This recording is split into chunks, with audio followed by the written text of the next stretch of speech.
Good afternoon.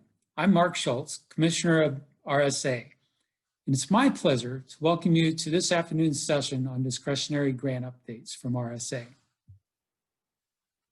I'd like to thank CSABR for their decision to carry on the tradition of their annual fall conference in a first time ever virtual means, and this opportunity to share information about RSA's newly awarded discretionary grants. Discretionary grants allow for innovative and creative investments that support the future progress of the VR program and professionals in the field. These grants encompass professional development, research, training, and technical assistance, and all with the ultimate goal of improving and sustaining a system of services and supports that ultimately leads to successful employment outcomes for students, youth, and adults with disabilities.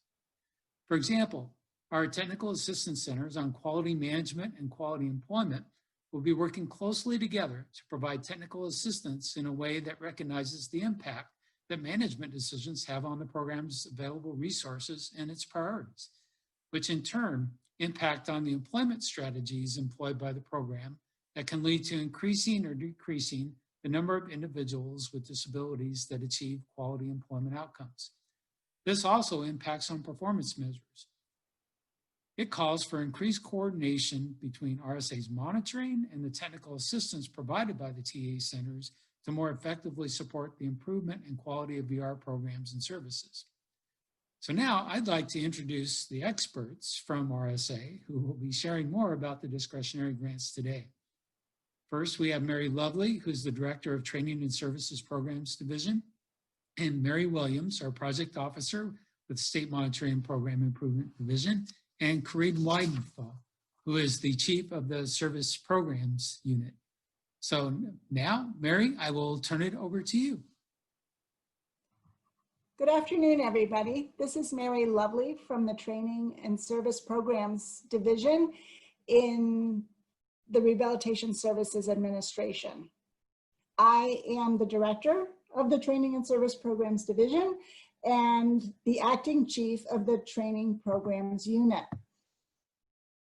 We have had over the FY 2020 year a very busy discretionary grant award process. We made 33 awards under the Rehabilitation Long-Term Training Program, the 84-129B program, for those of you who know our CFDA numbers. We awarded a total of $6.3 million, which works out to roughly $200,000 per grant. And as you know, these projects support academic training in rehabilitation counseling to increase the number of personnel trained in providing vocational rehabilitation services to individuals with disabilities, particularly within state VR agencies and related agencies that you work with. In addition, we, under the demonstration and training program, funded our parent information and training programs, both the projects and the coordinating center. First, I'll talk about the parent information and training projects under 84.235F. We made 8 awards this year, 1 award in each of the OSAP Parent Technical Assistance Center regions at a total of $2.4 million or $300,000 per grant. This is a major change from what we did in the past because this allows us for the first time to cover the nation in these grants. The grants are to support and provide impartial training and information to individuals with disabilities and their families, parents, family members, guardians, advocates, and authorized representatives so that they can participate more effectively in VR, independent living, and work toward employment. The project officers on this will ensure that these grants are coordinated by the 84235G grant, which is our Parent Information and Training Program, Technical Assistance Center. We awarded one grant for $300,000 in order to provide technical assistance to and coordinate the PTI centers under the 84.235F program, which I just talked about. This center will also ensure that our projects maintain partnerships with the OSEP-funded projects under IDEA. In addition to these, we funded the Innovation Rehabilitation Training Program grants under 84263E and F. If you recall, we had a priority out for 84.263D as well. That was for the Client Assistance Program. Unfortunately, we did not get an application that met the funding threshold level, so we did not make an award in that area. We did, however, make an award under 84263E, which is related to assisting and supporting individuals with rehabilitation with disabilities, pursuing self-employment, business ownership, and telecommuting. We also funded a project under the field-initiated portion of this program, 84263F, and this project is related to vocational evaluation forensic certificate program. Each of these projects will develop new or improved, and to the extent possible, evidence-based training programs that consist of standalone modules and materials that could be incorporated into existing academic degree programs for educating VR counselors or other VR professionals and paraprofessionals, into short-term training for VR professionals, such as training that you at the state VR agencies may conduct for your own staff or both. We also funded our vocational rehabilitation technical assistance centers under 264J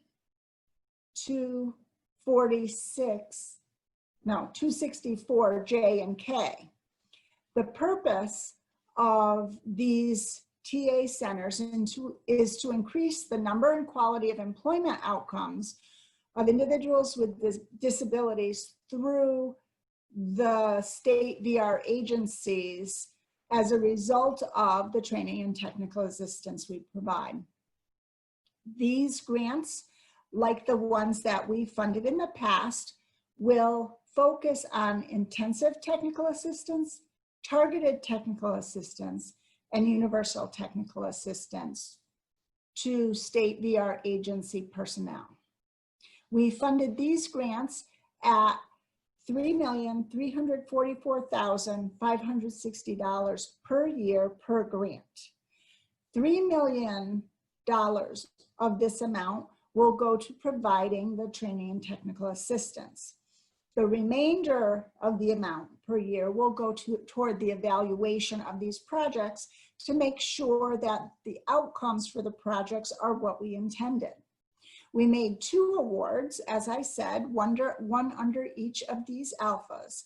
The first is related to quality management, and this project will enable state VR agency personnel to manage available resources, improve effective service delivery, and increase the number and quality of employment outcomes for individuals with disabilities. The second focuses on quality employment, and the purpose of this project is to increase the number and quality of employment outcomes for individuals with disabilities. We also funded, in conjunction with the Office of Special Education Programs, a National Technical Assistance Center on Transition for Students and Youth with Disabilities under 84.326E. Unlike previous years, our investment in this project was much more close to even with the investment from the Office of Special Education Programs. Our funding was 1.99 million and OSEP's was 2 million. So we're almost exactly the same in terms of our funding this cycle. We awarded one award, and this project is intended to provide assistance and technical assistance to state education agencies, local education agencies, and state VR agencies and other VR and special education and related service providers to provide and implement effective practices and strategies that ensure that both students and youth with disabilities, including those with significant disabilities, graduate from high school with the knowledge, skills, and supports needed for post-secondary education, training, and employment. For our portion of this grant, the focus will be on pre-employment transition services for all potentially eligible students with disabilities and transition services for youth with disabilities and students with disabilities. Unlike the previous cycle where we had pre-employment transition services in one grant, a focus on students who are receiving IDEA support in a different grant, and youth and transition in a third grant. We've combined all of those into a single grant so that you have one source to go to rather than three. We thought that would be more efficient for you. And speaking of our former TA centers, they were scheduled to complete their performance periods on September 30th, 2020. However, given the disruptions that COVID-19 caused, all of our TA centers will be continued through no-cost extensions for 3 to 6 months. The WINTAC, the Workforce Innovation Technical Assistance Center, the YTAC, or the Youth Technical Assistance Center, and the NTACT, or the National Technical Assistance Center on Transition, will be extended until December 31st of this year. The Targeted Communities TAC and the Performance Evaluation and Quality Assurance Project will be extended until June 30th of 2021. You can find information about these TA centers, as you have for the last 5 years, at the National Clearinghouse on Rehabilitation Training Materials website at ncrtm.ed.gov. This website is listed at the bottom of this slide. With that, I would like to turn this over to Mary Williams so that she can present the projects supported under her program. Good afternoon, everyone. I'm Mary Williams. I'm the project officer for the Older Individuals Who Are Blind Training and Technical Assistance Grant. I'd like to briefly talk to you about the OIB program, and then I will talk with you about the new grant award for fiscal year 2020. The State Monitoring and Program Improvement Division administers the Older Individuals Who Are Blind Formula Grant Program. This program, the OIB program, provides independent living services to OIB consumers age 55 or older whose significant visual impairment makes competitive employment extremely difficult to attain, but for whom independent living goals are feasible.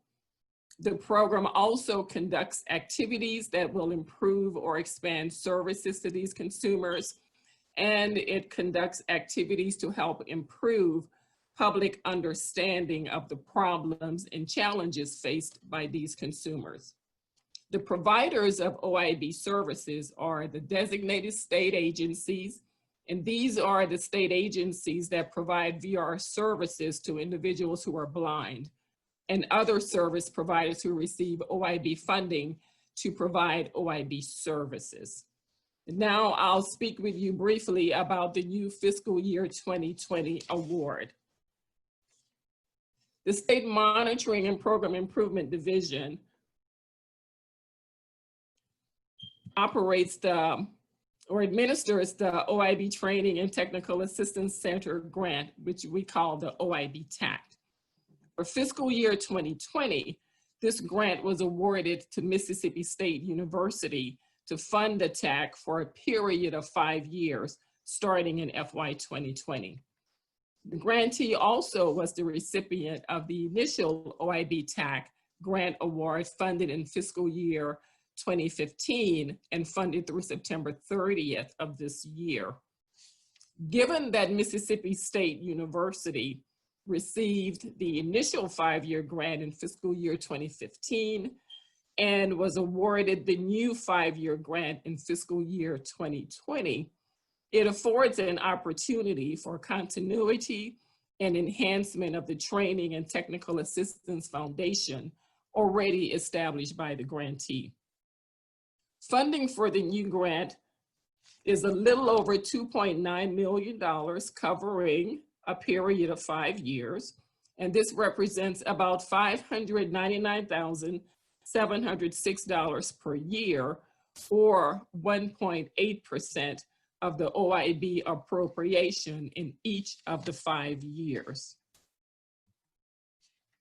The purpose of the OIB TAC is to work with the providers of OIB services to help them acquire and develop the skills and tools they need to help OIB consumers sustain and increase their ability to live independently in their home and communities. The OIB TAC will be required to provide universal, targeted, and intensive training and technical assistance to those designated state agencies and the other providers of OIB services that receive OIB funding. The OIB TAC also will be required to provide training and technical assistance in 4 general topic areas. These areas include community outreach, promising practices, program performance, and financial and management practices. I'll now turn the presentation over to Corrine, who will provide information on programs under the Services Program Unit. Hello, everyone. I'm Corrine Weidenthal, Chief of the Service Programs Unit and the Training and Service Programs Division in RSA. I'd like to first talk about the Randolph-Shepherd Vending Facility Program under the Service Programs Unit. It is not discretionary, but it falls under my unit. The RSA administers the Randolph-Shepherd Act in accordance with the goals of providing blind individuals with remunerative employment, enlarging the economic opportunities of blind persons, and encouraging blind individuals to strive to become self-supporting. The team is comprised of an arbitration specialist, a conflict resolution specialist, and a program specialist. In February of 2019, we created a conflict resolution role in an attempt to resolve issues among state licensing agencies and blind vendors, or state licensing agencies and federal agencies. Another activity that we've been greatly involved in is the COVID-19 impact. We've responded to over 30 requests and questions seeking approvals related to the impact of the coronavirus. Many approvals have related to the use of set aside to pay vendors who are temporarily not able to work due to the closure of facilities. With the active participation of the elected committee of blind vendors, we have approved all those requests. We've been holding monthly SLA and corresponding elected committee representative calls since February of 2020 and have spoken with 14 states. We will be continuing to do that until we have spoken with everyone. The purpose of the calls is to provide RSA updates, respond to any questions the directors or elected committee members have, and learn about the business enterprise programs and how we can best support them. We do have a discussion about active participation and upward mobility training and what is happening in the states around those two areas. In addition to that, we have been working on SLA state rules approvals. Since January 2020, with the assistance of our general counsel, we've returned 18 rules packages to states, 12 sent back with questions, and 6 have been approved. So we are really working to address the backlog, which currently we have not. Arbitrations, since January of 2020, we have received no new requests for arbitrations filed by licensed vendors against SLAs, and 4 SLAs have filed requests against federal agencies. There are several existing arbitrations in various stages of the process. Turning now, the other program under the Service Programs Unit is the American Indian Vocational Rehabilitation Services, or AIVRS program.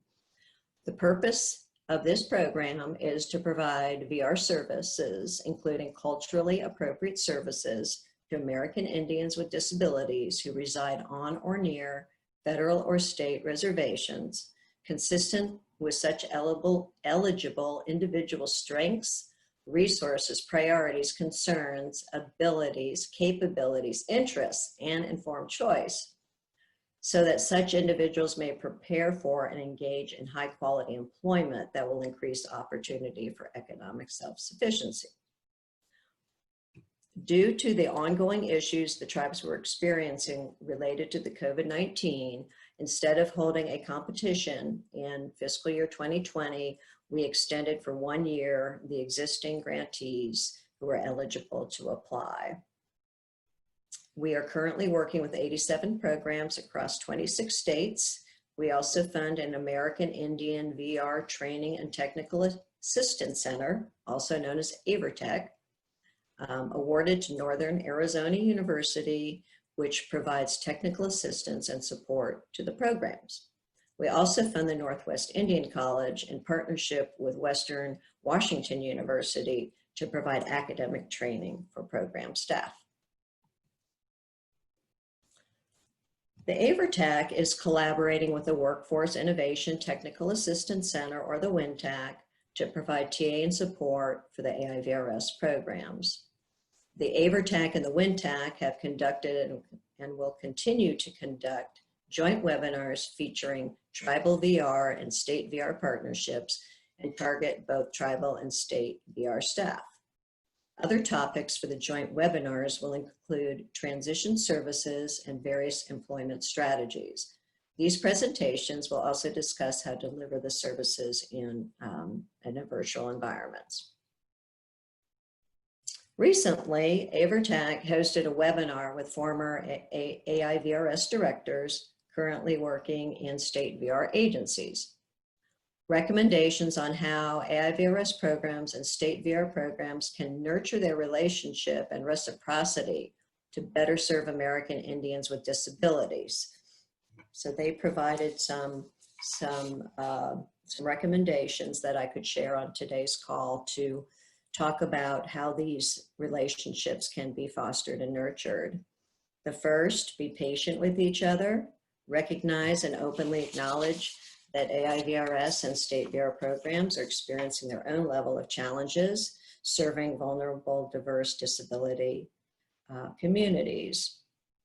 Honor and respect the differences in service delivery. Be open to change, invoke change. Build relationships on the present desire for harmony and synchronization. Let past inadequacies, shortfalls stay in the past. Next, stay connected with each other. Establish regular meetings to discuss issues and concerns with referrals, services, and training. This is crucial. Build trust with each other.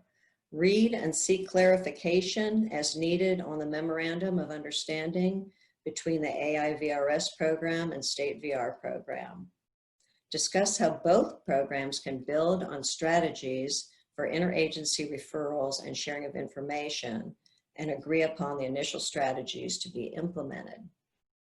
Discuss and agree upon how State VR can support an AI-VRS program that is not funded for up to a year, and develop a plan to assure continuation of services in the service area. Share data with each other to benefit each other when seeking federal and local funding. AI-VRS, invite your state partners to consumer orientations, disability awareness days, and tribal functions to build relationships. Offer and support cross-trainings. Suggested topics include cultural awareness and diversity, history of the people you are serving or co-serving, similarities and differences in policies and procedures, VR services, transition and pre-employment transition services, federal tribal legislative acts that impact Indian country today, the effect of historical trauma such as mistrust of the federal government. The webinar and many other resources can be found at aivrttac.org.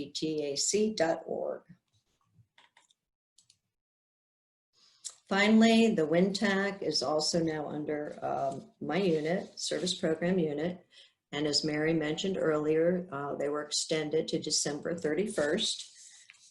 Many of you are familiar with the WINTAC. You know that the overarching goal of this center is to assist state VR agencies and related agencies and professionals to successfully meet the requirements of WIOA.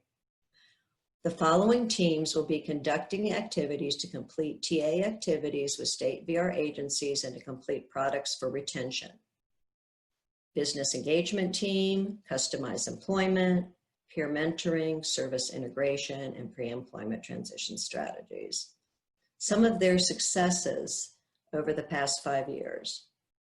They established 50 intensive TA agreements with 53 state VR agencies. The intensive TA agreements included approximately 200 commitments by state VR agencies to implement changes to improve agency operations, services, and employment outcomes for individuals with disabilities. They provided either intensive TA or individual targeted TA to all state VR agencies over the course of the 5-year period. And we'd like to thank you today for joining us.